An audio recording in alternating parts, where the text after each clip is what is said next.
Hello people of all faces, my name is Mr. Binoculars and welcome back to Mr. Binoculars Christmas Carols. Do you remember the Christmas prophecy? Wait, why am I wearing this? I don't need it. I don't need that. But anyway, do you remember the Christmas prophecy? Well, this story is a spin-off of that called Hacker Jack. Do you remember Jack from that guy? Well, I just call him Hacker Jack. Anyway, this story is like 8.5, 7.5 pages long. That's like the beginning of the next story, I believe. Yep. I'm going to read that tomorrow. But anyway, let's just jump straight into this. Episode 8. Hacker Jack. Jack woke up from a loud noise. The noise came from a balloon that popped in his ear. Felix, Jack's best friend, was the one who popped it. What the hell, Felix? Jack said. By the way, it's total random. His name is Jack and his friend's name is Felix. You can't take a nap in the middle of the class, Felix said. Simple. Wake up, Jack, would be just fine, thank you, Jack said with an annoyed voice. I know, but it's more fun to wake you up this way, Felix said. Jack rolled his eyes and paid attention to the teacher who just came into class. About middle of the class. That was the end of the last one. Good morning, students, the teacher said. Good morning, Miss Fraggle, the student said. Since it's December, we're focusing on the Christmas play today and forward, Miss Fraggle said. The school felt like forever for Jack. When he came home, he went straight to his computer. He browsed through the internet, but he didn't find anything to do. Jack was bored. Then he got an idea. He began into the hack to the FBI's main computer. He just wanted to mess with them. It didn't take long until the FBI discovered that they were being hacked and tracked Jack down quickly. Jack was hyped by the adrenaline that streamed through his body. I can't even speak. Jack quickly turned off his computer and grabbed a sleeping bag that was in his wardrobe. Gotta go, Mab. I'm doing a sleepover at Felix, Jack said. Okay, sweetie. See you tomorrow, Jack's mom said. Jack stormed out of his house to Felix's house. To his friend Felix's house. Jack knocked on the door, and Felix was the one who opened it. Felix, I need you to cover me, Jack said. Oh God, what did you do this time? Felix said. I hacked into the FBI's main computer, Jack said. Sorry if I mumbled, I'm not going to repeat that. Oh, Jack, you always get yourself into trouble like this, Felix said. I need some food supplies, Jack said. Of course, Jack. I'll get some food for you, Felix said and went inside. It took a few minutes, but eventually Felix came back with some canned soup and a kettle. I found this baseball so you can play around with in case you get bored, Felix said and put it in Jack's hand. Jack put the ball in his pocket. Thanks, I knew I could count on you, Jack said as he grabbed the supplies and ran away. Sure thing, pal, Felix said and closed the door. Jack ran to an abandoned house that he always slept in when he was on the run from something or someone. He had a bowl on the place as well as an old oven that you have to use a lighter to ignite. Jack always had a lighter in his pocket, specifically for situations like this. He made himself dinner. Soup wasn't Jack's favorite meal,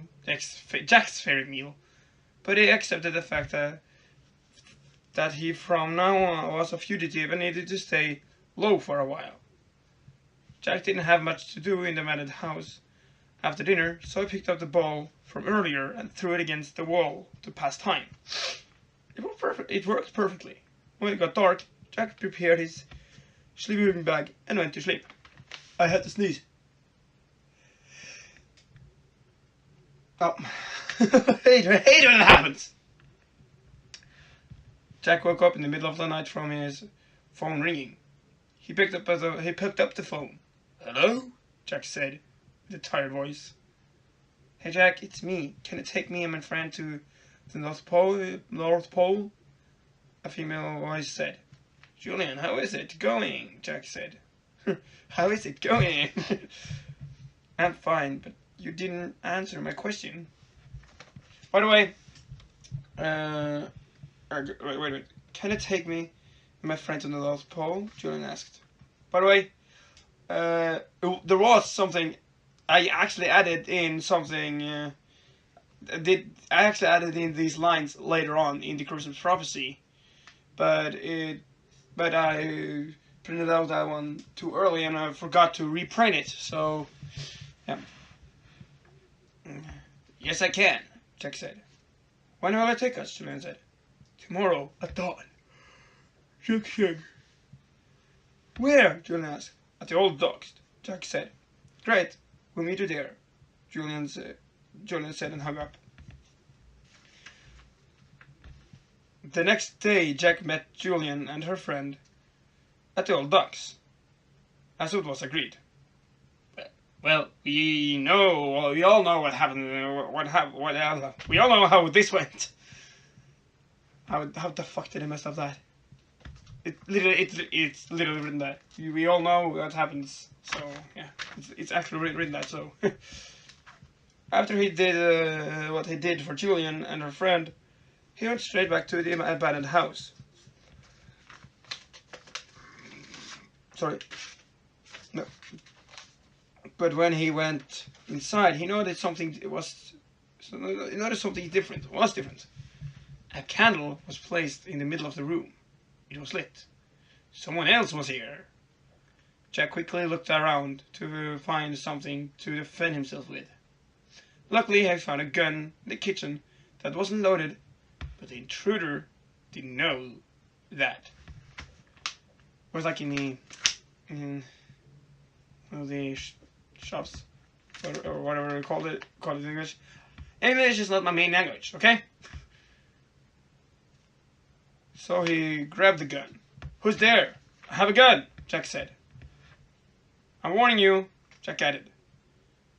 He heard a sound coming from the corner of the room. Jack walked towards it. To Jack's surprise, a little blonde girl at his age came out of the dark corner. "Please don't hurt me," the girl said. "What are you doing here?" Jack said. "I'm sorry. I thought this house was abandoned," the girl said. "It is abandoned," Jack said. "What are you doing here then?" the girl said. "I'm not telling you," Jack said. "Please, let me stay. I don't have any place to go," the girl said. Sorry. Jack lowered his gun. "Okay then, stay," Jack said. How could he ever throw her out? It was snowing and cold outside. "Thank you so much. My name is Michelle," the girl said. "My name is Jack," Jack said. "Samurai Jack, gotta get back to the Samurai Jack." "Pleased to meet you," Michelle said and walked towards the candle. "You're not an FBI agent, are you?" Jack said. "What? No, I'm not. No, I'm not. No, I'm not. No, I'm not. Why would you ask such a thing?" Michelle said. That was so stupid. Just Jack believed her. "Not that I thought you were one. I was just double checking," Jack said. "I need to make sure." Are you on the run from something?" Michelle asked. I guess I should tell you the truth," Jack said. Okay, I'm listening, Michelle said. You see, I was bored, so I hacked into the FBI's main computer, Jack said. You did, huh? Michelle said. Yes. Anyway, long story short.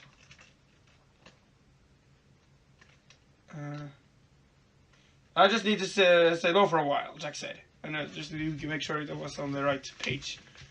Jack said. Okay, I guess I should tell you why I'm here, Michelle said. Oh, by all means, do it. Jack said. He didn't laugh. I just added. I'm pretty sure I already knew that. I have an abusive father. It didn't say father, whatever. He's doing drugs and beats me up all the time, Michelle said. That's awful, Jack said. Why did I make that so over? I was like, oh, that's awful!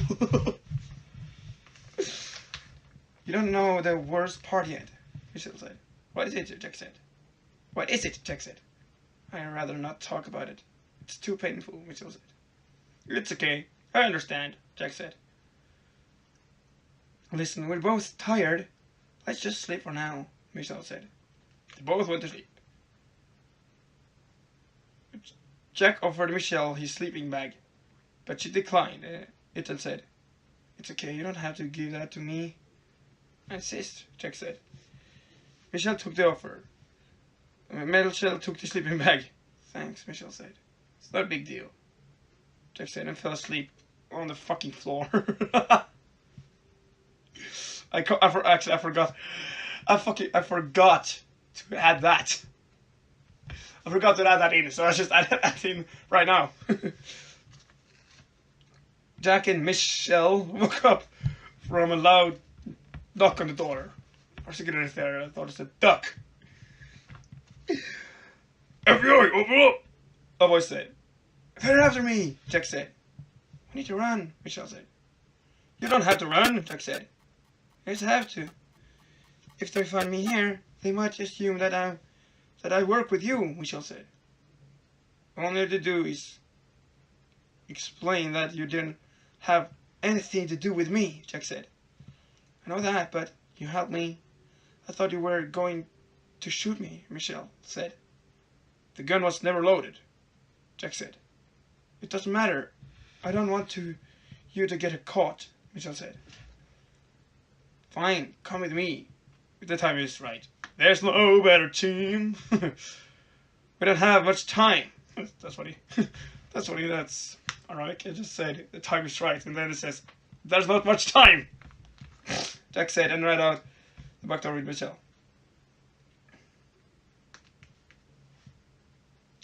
They ran up the street and up to the road. Jack spotted a tram. This way, Jack said and ran to the tram.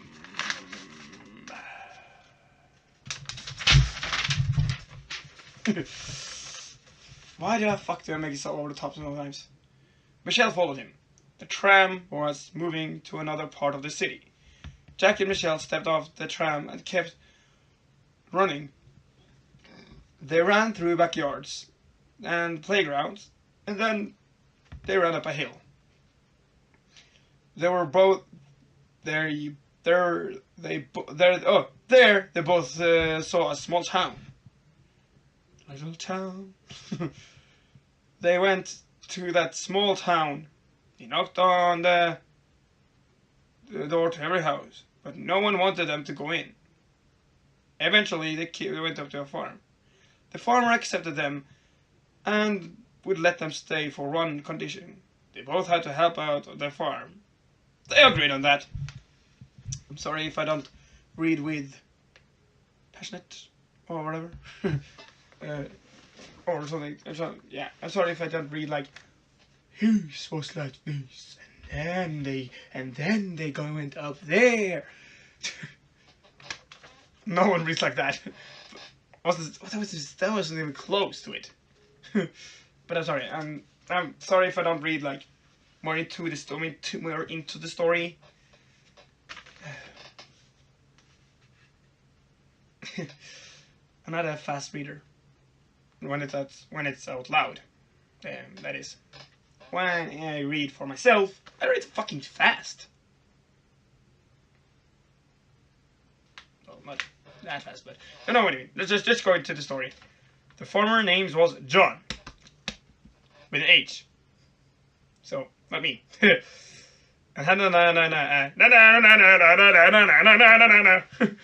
And had a wife called Casey, and a daughter named Sarah. Daughter named Sarah. Sarah. I can't even speak. Jack and Michelle worked hard on the farm for many days. I'm sorry. That last part was. I read that, but the last part with this type of voice thing on purpose. On Christmas Eve, Farmer John came to say, "You sure have done a great job near here. I suppose you could take the rest of the day off." Great, Jack said, and walked back inside the house with Michelle. Sorry. I walked back to the house with Michelle. John, where's the banjo? Michelle and I are going to play some Christmas songs for the kids in the town, Jack said. The banjo is over there by the fireplace, Farmer John said. Jack walked to the fireplace and picked up the banjo. He double-checked it was properly tuned. "See you later," Jack said, and went to the middle of the small town with Michelle. The entire town came down to see them play. They played many Christmas songs, and the townspeople loved it, especially the kids. 7:48, yeah. Suddenly, they could hear police sirens in the distance. It came closer and closer. Jack and Michelle got nervous. They found him. "Run, Jack! It's you they want," Michelle said. Jack ran away from the town center. He ran up the hill, but the cops was already there. All of them pointed their guns at Jack. That's not sexual. It's not. It sounds sexual, but it's not sexual. If you think that's sexual, you can get out of here. Anyway, back to the story. Jack put his hands in the air. Suddenly, a child ran up to Jack and stood between them and the cops. Suddenly, pineapples! I won't let you take him," the kid said. "Wait, kid. This is about me. Not you." Oh, sorry, Jack said. I thought one of the cops said that. Sorry. I'm gonna say, "Move away, kid. This is about me, not you," Jack said. Then more kids walked up and stood in the cop's way. "Jack didn't do anything," the same kid said. You have done something very bad," one of the cops said. "Who cares?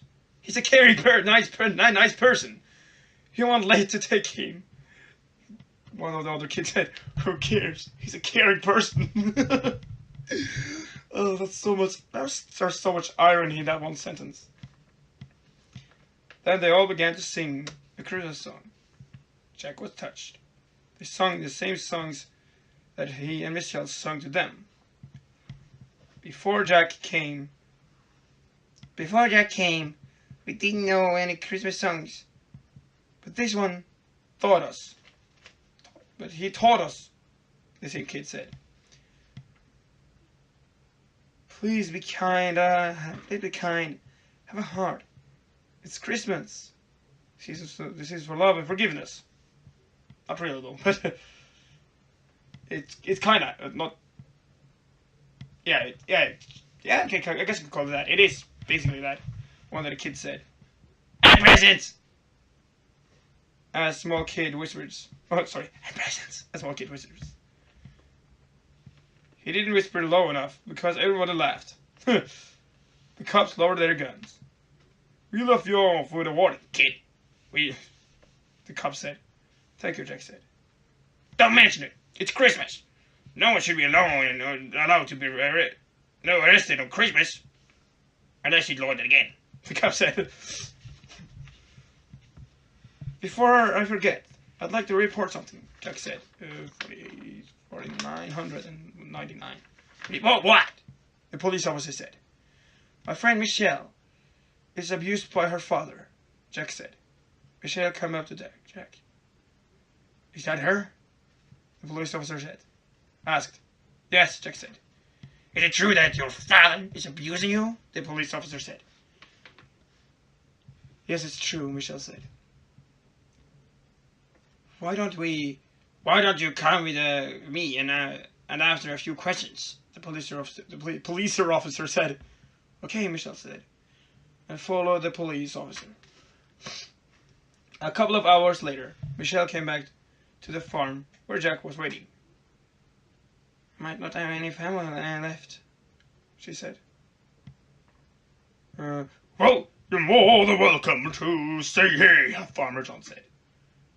"I have to get going. I'll visit you later," Jack said. "Actually, I want to join you," Michelle said. "Why?" Jack asked.